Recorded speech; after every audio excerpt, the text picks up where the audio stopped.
Good morning, family. This is Antoine Smalls with Financial Blueprint. We are back and we're talking real estate. All right, this week, about a week ago, I had a tenant leave the property, and we are turning over this property right here to get ready for the new tenant. And in real time, I wanted to, take a moment and provide some authentic content regarding real estate and how you can utilize real estate to help you in your financial journey, create a level of passive income. Things on taxes is really good on real estate, but long-term appreciation in property is the probably the most easiest path to growing wealth long-term. So being that we are currently in a turnover phase to the new tenant, I wanted to take you through a property, show you some of these things, talk about real estate, and let's continue on this financial journey together. Again, if you like this content, subscribe, like the video, and share it with someone that needs to hear it. Appreciate y'all. Let's go.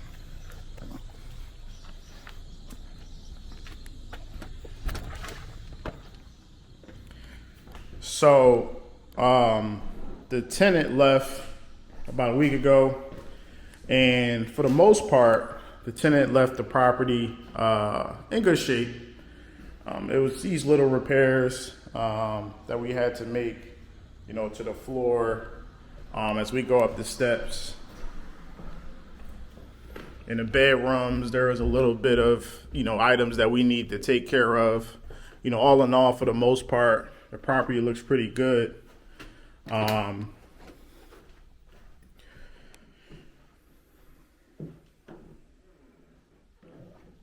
The bathroom definitely needed to be cleaned. We got some drywall issues that we're going to take care of this weekend.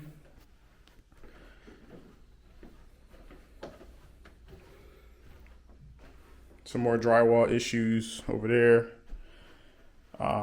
This week has been, taking the time out to go through each bedroom, go through each room in the house, check the foundations, making sure that the walls, the ceilings, everything, windows, doors, lights. Had to change all of the batteries in the smoke detectors. I'm making sure that that's taken care of. Everything, taking a look at everything in the property, looking at what we need to fix, and then starting the process of, fixing those items. So I've been a landlord for 2 years at this property specifically, and it's been a learning experience. For sure, it's been a learning experience. The one thing I'll say is one of the most important things that you need to consider when it comes to renting homes is the tenant that you choose. The tenant is probably one of the most important decisions that you make when renting out a property, because that person then basically dictates how easy or hard your life is as a landlord. If they pay rent, obviously, communication, if you got maintenance issues, how do you handle those things? Two people being on the same page, the tenant as well as the landlord being on the same page about how everything is operating within that property. If you have a great tenant, it can be a great relationship, be a great business deal. If you don't have a good tenant, then it could be pretty frustrating, to say the least, and it can cost you a lot of money, depending on if they damage your property, if they don't let you know if you have maintenance issues. So that was a learning experience for me. And as we move forward with my property manager, obviously that's something that we discuss, and that's something that we continue to evaluate, right? So right now we are this weekend we're going to be doing a lot of repairs. While the property manager is assessing tenants, we was able to get close to 15, almost 20 applications in a week. So there is no absence of people that want to move and and get into good properties. So that's a blessing to be able to say that we got over, close to 20 applications, and out of those 20, there's about 4 or 5 that has everything from a criteria perspective of what we want when it comes to the new tenant moving forward. So that's just a quick walkthrough. When it comes to the process of the turnover for the property, again, we're working on the repairs. We have workers coming out this weekend. We evaluating new tenants, making sure that the house is taken care of, so that we can get this property back on the back and turned over as quickly as possibly can. So most people ask me, well, how did you get in real estate? And I'm gonna just be honest with you, man. Like, my first love in real estate started when I was 8 years old. And me being someone from a city, Philadelphia, I watched the struggle when it comes to, life in general, properties, not having any homes, renting, was like the thing that everybody does, for the most part in my community. Not a lot of homeowners. But when I was 8 years old, there was this game that most people know. It's called Monopoly. And when I was introduced to Monopoly, everything in my world changed when it comes to thinking about homes, because the whole aspect of the reason why we even play the game of Monopoly and how we win the game of Monopoly is based on accumulation of properties, strategy of how to accumulate those properties, what properties to buy, and then adding homes and adding houses and ultimately adding hotels to specific properties that's going to ultimately bring us money, cash, right? So we know that certain properties have certain values, and depending on what property you own, people pay you rent when they land on it. And if you think about it in real life, when someone wants to live at your house, even if you're doing an Airbnb and someone's just renting your house for a short period of time, either way it go, they're paying you money. You own it. They paying you money. And depending on what the numbers look like, you making cash flow, you making money on a monthly basis, right? And if it's just an Airbnb, then obviously someone in a short-term rental situation, they're renting out that house for a very short period of time. They give you a lot of money, and then you turn it over to the next person. But either way it go, when I started playing Monopoly, I started to think like, yo, this is actually something that I can do in real life. The whole strategy of the game, I was great at it. And even to this day, I still play Monopoly. Like, it's my most favorite game to play. And my family will tell you, I will play Monopoly almost every day. Dead serious. And I'm the best at it for the most part. I haven't really seen people that's better than me. I haven't played anybody that's better than me. Because I understand strategy, right? So being strategic about what properties you want to buy, at what prices you want to buy it, understanding what that, that cash flow going to look like when people land on it, and that rent, what that rent's going to be. You know what I'm saying? Looking at value and what's valuable. It's not necessarily the most value thing to go to Boardwalk or Park Place and buy those really expensive properties, when you can actually get something in the light blue range or the orange or the pink range that's going to ultimately help you better, because you can put more homes on those properties at a lesser price and then benefit when people land on it. So when I was 8, 9, 10 years old, I was introduced to Monopoly, and it has absolutely changed my perspective on how we live and how we go about investing in real estate. So this is just one example of that in real life. And my goal here, all in all, is the accumulation of properties, the level of cash flow that provides long term, and then last but not least, the appreciation that you get, on the back end, right? I bought my first house in 2021. I bought it with the understanding that it was a rental property. It was going to be a rental property. I didn't buy the house thinking that I was going to live in it for more than 5 years. And we're at 5 years. We'll be at 5 years next year, and I'll be moving out that house, and that's going to become another rental, right? I was strategic in how I bought my first home, knowing that it was a short-term play for the long-term gain, right?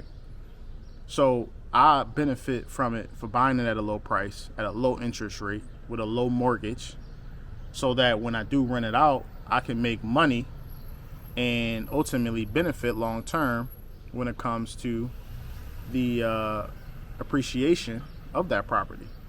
That property is sitting at over $100,000 of equity just in 5 years, right? So the benefits of owning that property, I see in the future, is not necessarily something that I worry about right now. And then long term, there's a tax benefit that comes with owning real estate. So there's a lot of different factors that play into, you know, the game of real estate, the benefits of it, and how you can strategically place yourself long term, right? So we're going to get more into it when it comes to the real estate game. Stick with me to the next video, and let's continue to go on our financial journey moving forward. The contractors just got here. Let me get with them before we continue to create more content. Let's continue this conversation. We discussed, you know, the love for real estate that comes from monopoly at a young age, just the strategy of it. Yeah, I heard this beautiful day at the park, about to get a few miles in, but let's continue to talk, right? So landlord versus property manager. It's a great topic. Should you landlord, should you self manage your property, or should you go with a landlord? And there's a lot of different variables that play into this. So real quick, how far do you live from your property? That's a great question, right? So if you live, you know, in a different state, or if you live, you know, hours and hours away, then it's probably better for you to have a property manager, because you want to be able to you want to be able to have access to that property, you know, within a few hours, right? So if you far away, then that's, you know, that's the first barrier to obviously choosing a property manager, because you're too far away and you can't get to the property if there's any issues, or if you need to, if you need to get to the property as quickly as you can, right? Secondly, do you want to deal with the possible headaches of managing, you know, a tenant in a property 24/7, right? Because there will be issues, there will be problems, there will be maintenance, you know, requests, and you have to be there, or you have to be available for you to answer those requests, right? So, you know, that's the second thing. Are you a people person? Do you want to, you know, deal with people? That's another question. You know, there's no right or wrong answer when it comes to these things, because you might just be an investor.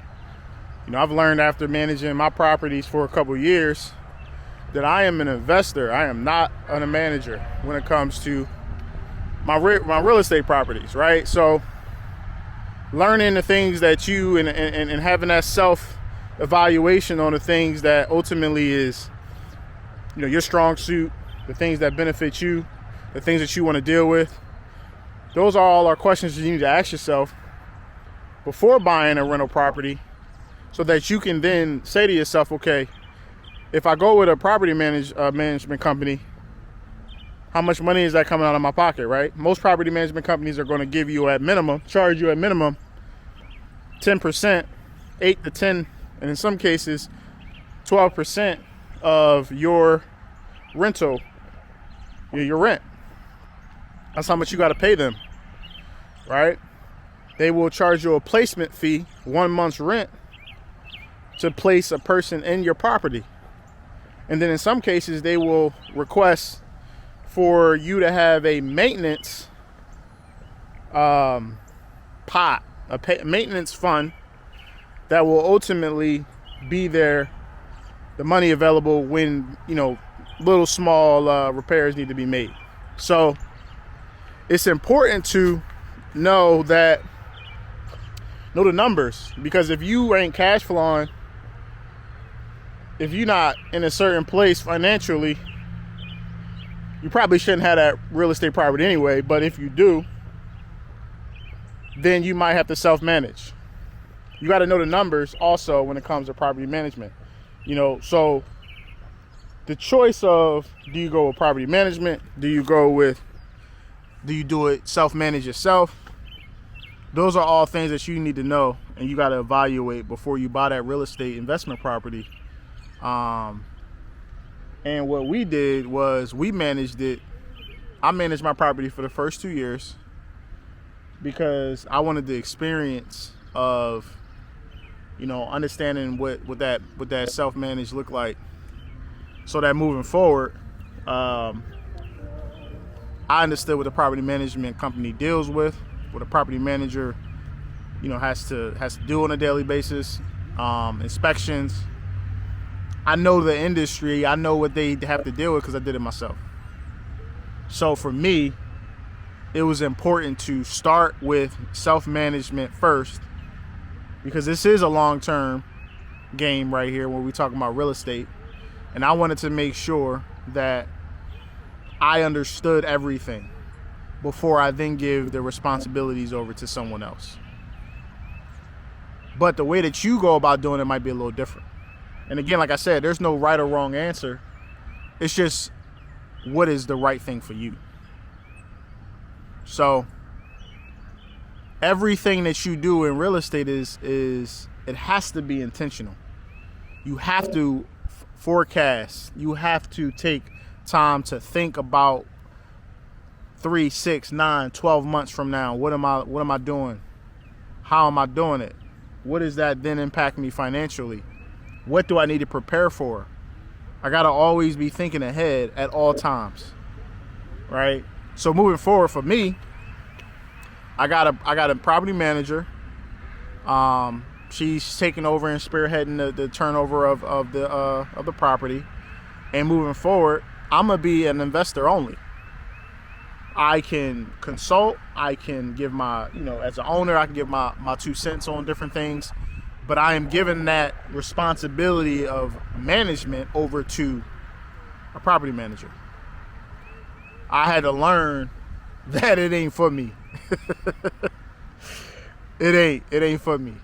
So, how you go about doing these things is important, and ultimately understanding who you are and the skills and the talents that you have and how you can, impact, the real estate game is important, right? So we're going to continue this conversation. We're going to keep going when it comes to the real estate thing, and we're going to keep going, man. Again, subscribe to the channel, hit the like button, and let's continue to go. Let's continue to progress. All right, so let's have a quick real conversation, right? The real cost of owning real estate. All right, most people online is going to tell you this feel-good story about you just needing to buy and rent, cash flow, and that's the end of the conversation. But that's really not. That's just a start, right? So let me just give y'all some numbers. $5,000 repair basement, $3,000 repair living room, $400 repair kitchen, $300 repair for electrician, $20,000 repair porch. Those numbers add up. Those numbers add up. Your rental income, depending on how much you cash flowing, could be as low as, a couple thousand to as high as, about, 20,000, 30,000, right?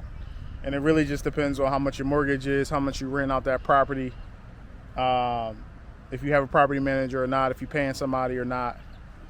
and then, you know, ultimately how much you take it home.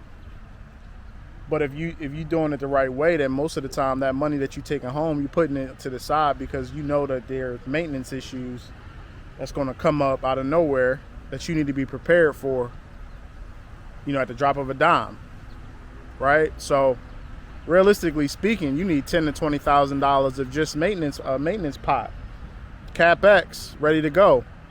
When you got to repair a property, a turnover right now is going to cost us about $5,000 to $7,000, maybe close to 10, depending on, you know, if we need to fix anything else. Just to turn it over, it's going to cost us money. So, sure, it feels good to talk about, you know, how easy it is, or how you know, what the benefits are when it comes to owning, when it comes to renting, when it comes to, you know, creating that passive income for yourself. But the deeper discussion, the deeper conversation is how expensive it is to own, you know, and this is not including your personal home. This is just your rental. Now, sure, the layer after that is, well, taxes. You get tax, you know, you get tax write-offs, tax deductions for repairs, for general repairs on your real estate property. So that's a benefit, obviously, of owning that rental. But it doesn't impact you until your tax time come around, where you get that money, you know, you get some of that money back on your taxes. But during the year that you got to pay these you know, these expenses, that matters, right? And in some cases, you might not see a return on your investment for the first 2 to 3 years of you owning a property, because you got to put in the money into the property, right? So this is a long-term, you know, investment strategy. And as we move forward into investment strategies and we talk more about that, just understand that the cost of owning real estate is real, and you need money. So don't jump into something that you're not prepared to, you know, you don't have all of your ducks in a row. That's going to set you up for a level of success that you're not stressing out about the fact that you got a whole bill at your rental property, and now you got to fix all of these things, and you got to make sure the tenant is taken care of. Oh, and one last thing. When you got a repair on your property that is a safety issue, you got to then put your tenant up in a hotel while the repairs are getting done. So let's add that to another expense, and let's say about another $1,000, $1,500, you know, that we've had to deal with when it comes to, you know, having to put a tenant up at a hotel while we fix the property, right? So just take all of these things in consideration. I'm here to have a real conversation with y'all. I'm not here to sell y'all something that's not real. I'm going to have the full conversation so that we are informing each other the right ways, that we setting each other up for success, and that you can prepare as you start on this real estate journey if you choose so, right? We're going to have a conversation quickly about investment strategies, real estate strategies when it comes to that game, and we're going to tap into that next. What's up, man? We are continuing this series on real estate. We have different conversations in the past. We talked about the real cost of owning real estate. We talked about my love and how I got started with it. You know, we had multiple different conversations regarding real estate, and right now I want to touch on strategies and how people can tap into the real estate game strategically due to things that's going to impact them and their family moving forward. And it's important to have this real estate strategies discussion because everyone can tap into real estate a little differently. It's not a one, you know, size fits all kind of game. You have different things that you can do depending on what, you know, the place that you're in right now, and ultimately what you want to do long term. It's all based on your needs, your, you know, what you do well and how you want to invest, right? So first and foremost, the wholesaling game is what a lot of people do when they start, and how they get started is they start wholesaling first, which can be defined as driving for dollars. People will drive around trying to find distressed properties, distressed owners that want to sell their homes, make an agreement to sell a house at a certain price and then wholesale it, basically contract it to an investor that's willing to take the property on at a higher price and take the proceeds, as what they receive on the back end, right? So I'm definitely not a wholesaler. I have met a few wholesalers. I understand it, but that's how people enter the game, and they try to accumulate money so that they can then invest in the properties. But they start off with the wholesaling. You're not using any of your money. You ultimately making a deal, finding deals, making a deal, and then selling that deal off to someone at a higher price to ultimately make money. So that's wholesaling, right? So let's talk about number 2, which is fix and flipping. A lot of people start off with this game because it is a way to make money quickly. You buy a house at a very, very low price. You find distressed property that need to be fixed up, abandoned properties, worst property in the neighborhood, as people will say, and you fix it up. You then sell it to make a profit, right? But the big thing in this is you got to know what the after repair value is, the ARV. If you're buying at 100 and you know that after the repairs is going to be worth, let's say 200, you then know that you have to put in, let's say, $50,000 into the property. Then you basically, looking at a $50,000 profit, all in all, if that's the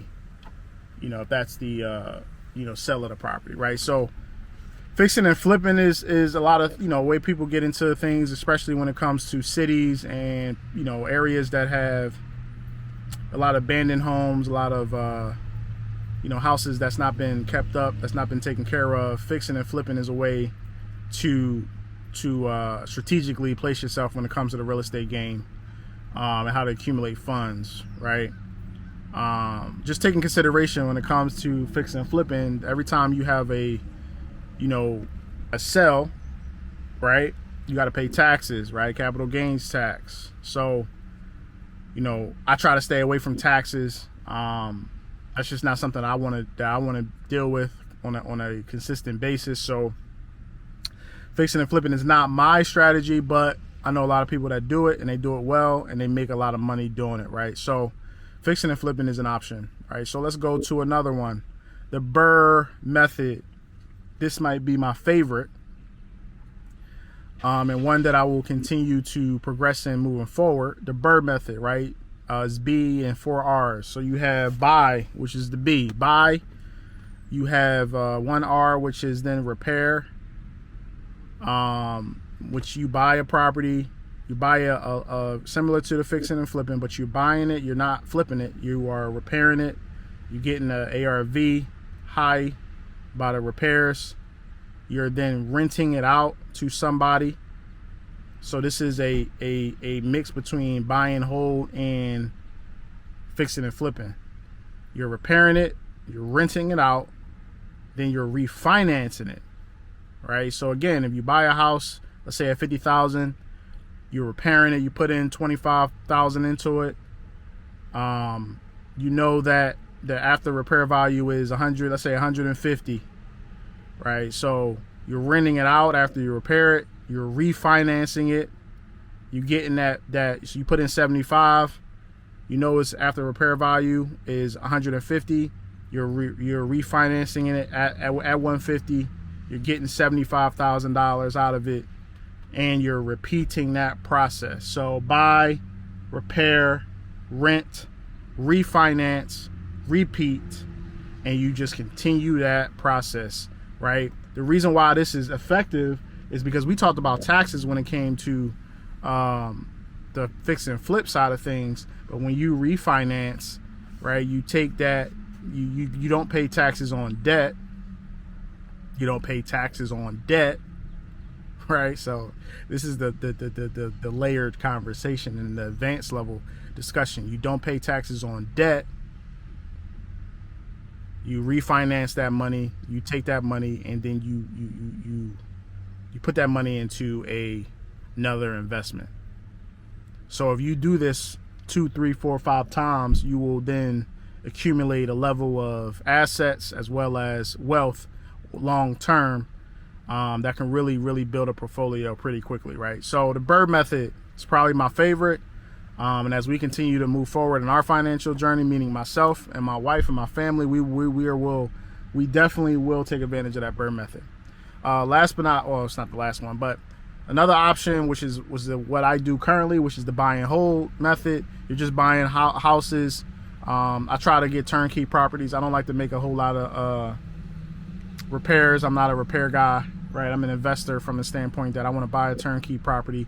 Turnkey basically means that when you turn the key and you open that door, you don't need to make any repairs. It's already been repaired, right? So I buy turnkey properties and at good prices, and I rent them out.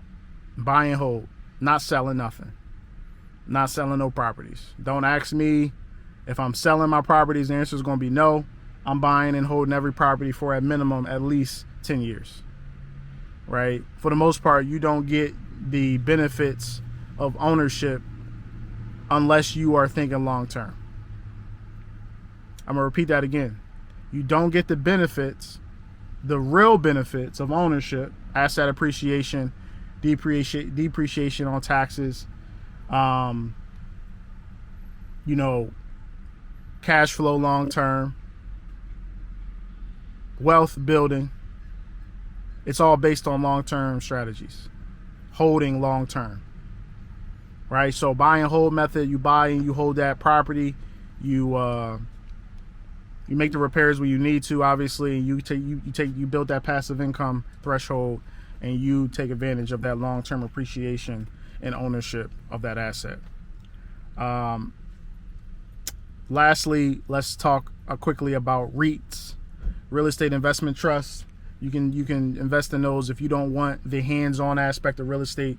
You can invest in real estate investment trust via the stock market, in which they pay you good dividends of investing in that trust, and you can make passive income via dividends on your investment account through your stock market portfolio, right? So there are some that don't want to deal with the hands-on aspect of owning real estate, of the asset when it comes to the properties, dealing with people, dealing with contractors, tenants, things like that. They want to just do it from a passive side of the indirect approach, which is ownership of real estate investment trust, and they receive a 4 or 5, 8%, whatever the percentage dividend yield is for that trust. They get that via the stock market, and that's how they invest in large scale multifamily trust accounts, right? I almost forgot. House hacking. Love it. Absolutely love the house hacking investment strategy. And this is for all of my single. If you single, you don't have no children. If you are in your 20s, if you just starting off in the game, you don't own any real estate, and you want to start off with a level of home ownership and investment at the same time, house hacking. House hacking can be defined easily as you buying a multifamily property, a duplex, triplex, quad, and you are renting out, you're living in one unit and you're renting out the other units. This is massively a successful strategy. Buy a duplex, live in one unit, rent out the other unit. If you know how to use different types of how to buy it, right? You use a FHA loan, a Federally Housing Authority loan, FHA loan. You only got to pay 3.5% down. You do got to take an advantage. You have to take in consideration closing costs being about 3 to 5% on top of that 3 to 3.5% that you put down. So in all, you need close to 10% of that purchase price available for you to make that purchase on that property. Right? All of these discussions and what we talk about the calculations and how we plan is so important, because you have to take all of these things in consideration before you're investing, right? So I'm gonna buy a duplex. Let's say I'm 24, right?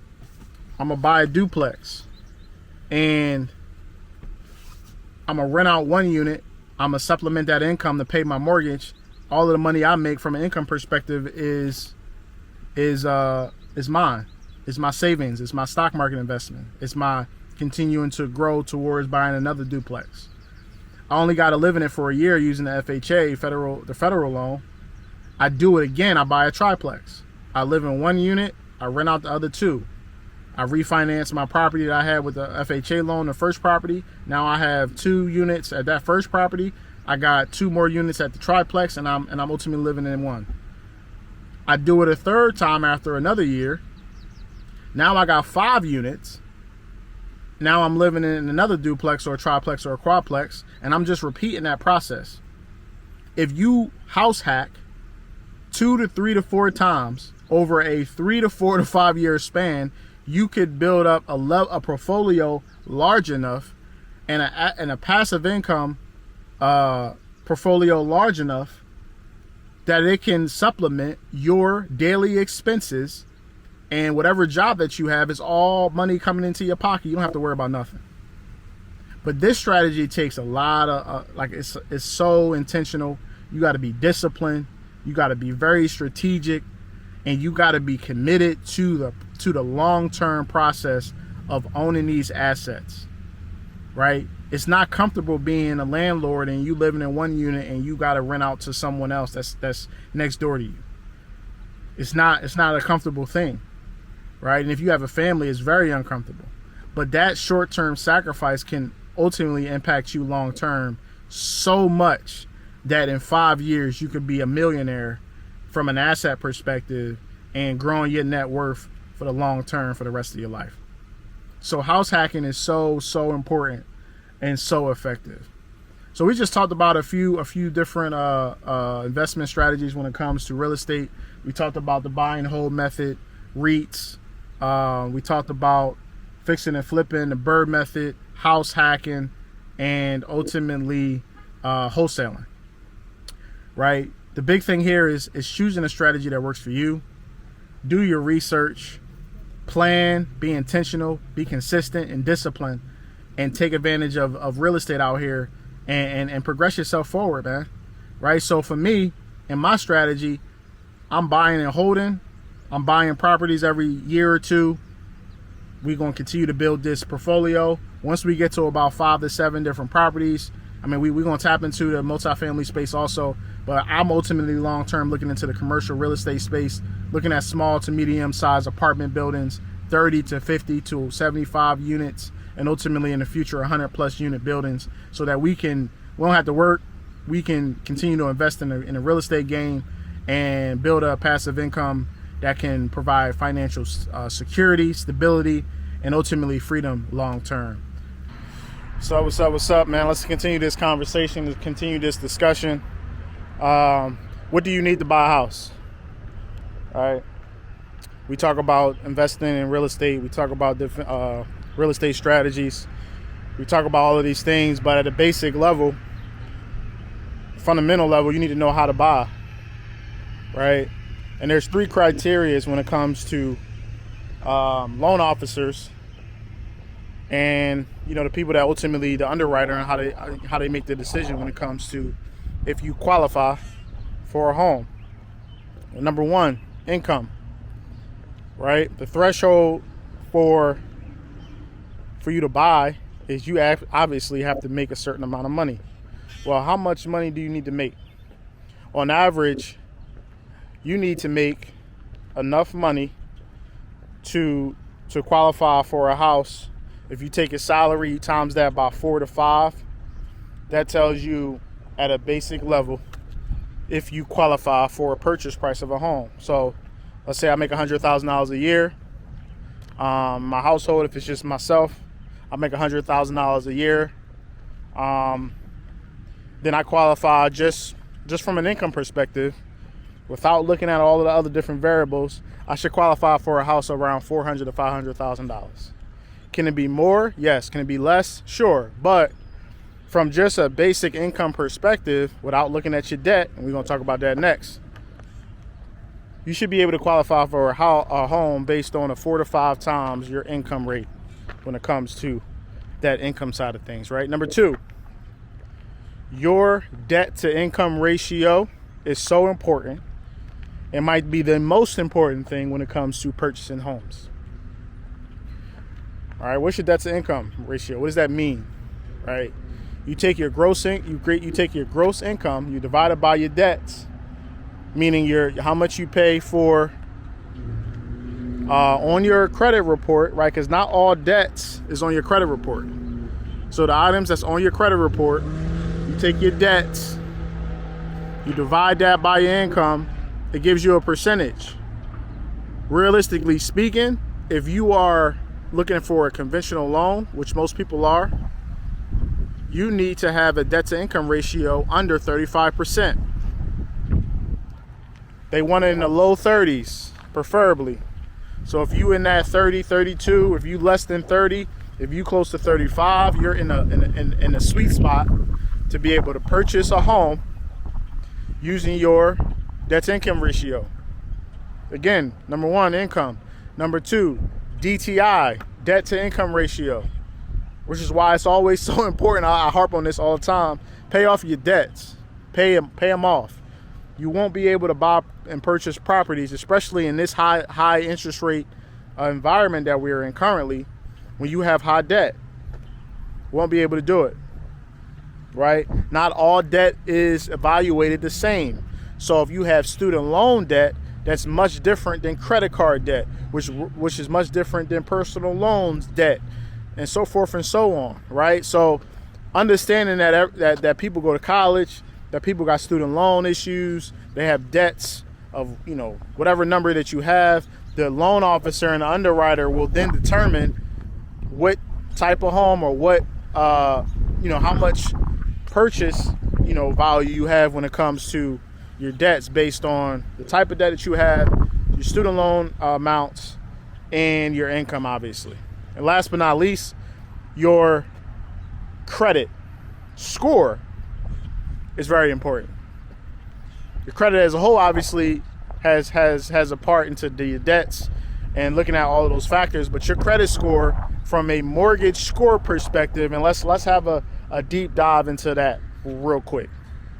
If you're looking at Credit Karma for your mortgage score, going into banks looking for credit cards, that ain't the score that you need to look at. That's your Vantage credit model score. That's not your real FICO score. We talk about FICO right now. So if you're looking at Credit Karma, which is fine to track, you need to take a look at My FICO. Go to myfico.com. Go to your app store on your phone and download the app My FICO and look at your FICO scores. That is currently what the industry standard is when it comes to scoring models. So under your FICO score, they have different FICO scoring models that then determine the type of loans, the type of, banks that's going to go take a look at your FICO score and then determine if you qualify for a mortgage based on that FICO mortgage score.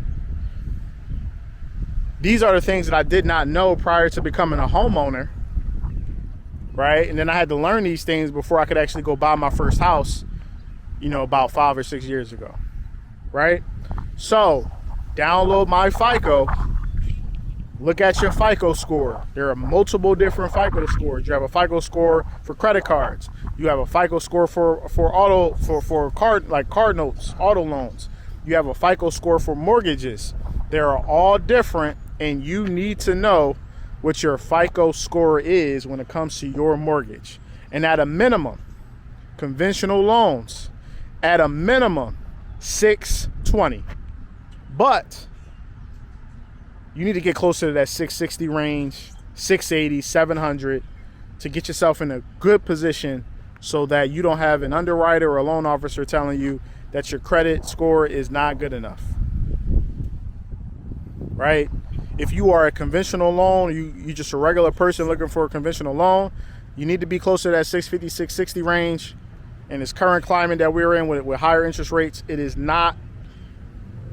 it's not as easy as it used to be to get a mortgage, to get a mortgage loan approved, right? So I'm not going to set you up for failure and tell you 620, even though most people say, hey, you only need a 620. But then when you get in there and say, yeah, but we really looking for a 660 or higher. mortgage score. Emphasize that, right? If you are a military and you're looking for a VA loan, then things are a little bit different, right? Us military folks, we get a little bit of a, we get a little bit better discounts on qualifications, right? So for a military member, your DTI can be a little higher, right? If you're looking for a VA loan and you're utilizing a VA loan, then your DTI could be in the high 30s and in some cases around 40%. But again, it's harder to get a loan approved if your DTI is higher. So even in that situation, I would always tell people, hey, make sure that you can get your DTI as low as 35, if not lower. And then last but not least, for a VA loan, you do not have a credit minimum that you need to make. They say they can give out loans as low as five something, high fives, low sixes.